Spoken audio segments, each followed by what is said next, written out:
So mga tol, magandang balita po para sa ating mga Pinoy boxing fans sapagkat nasungkit po ni Christian Pete Laurente ang IBF Pan Pacific Lightweight title nang talunin niya ang dayong boksingero na si Hebi Marapu ng Indonesia. Sa kakatapos lang ng laban nila sa General Santos City kagabi, tinalo niya ito via unanimous decision. Dahil dyan mga tol, nananatili pong walang talo si Laurente.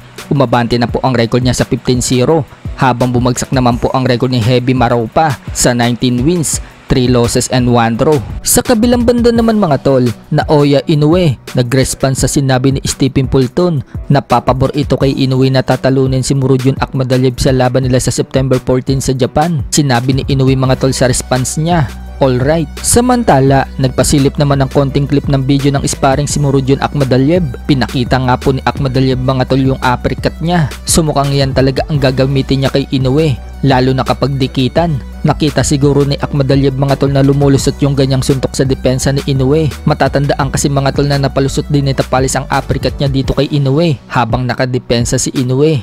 Baka nakita ni Akhmadaliev yang kay Tapalis, kaya yan din ang gagamitin ni Akhmadaliev kay Inoue. Sa ibang banda naman mga tol, nagpakita po ng litrato ng training si Canelo Alvarez. Kapansin-pansin mga tol na bagamat may damit itong si Canelo, makikita na sobrang lapad po ng katawan niya. Sa September 13 na nga po ang laban ni Canelo at Crawford.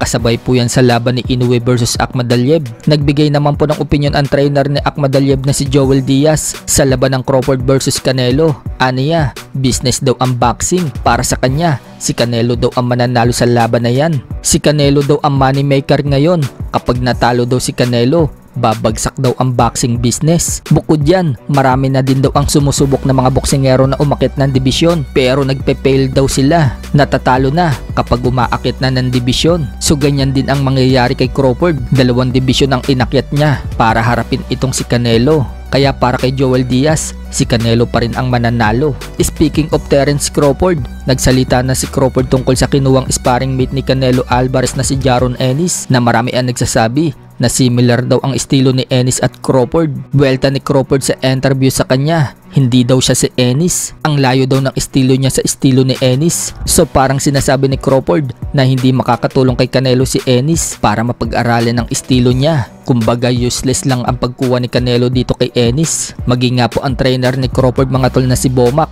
mariinding sinabi na hindi daw si Ennis si Crawford. Wala daw silang mentality at hindi daw yan makakatulong. 300 and you're like a Batman.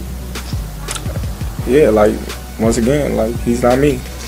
You know, he's trying to get to where I'm at. You know, he's where he at, I'm where I'm at. You know, he got a long way to go.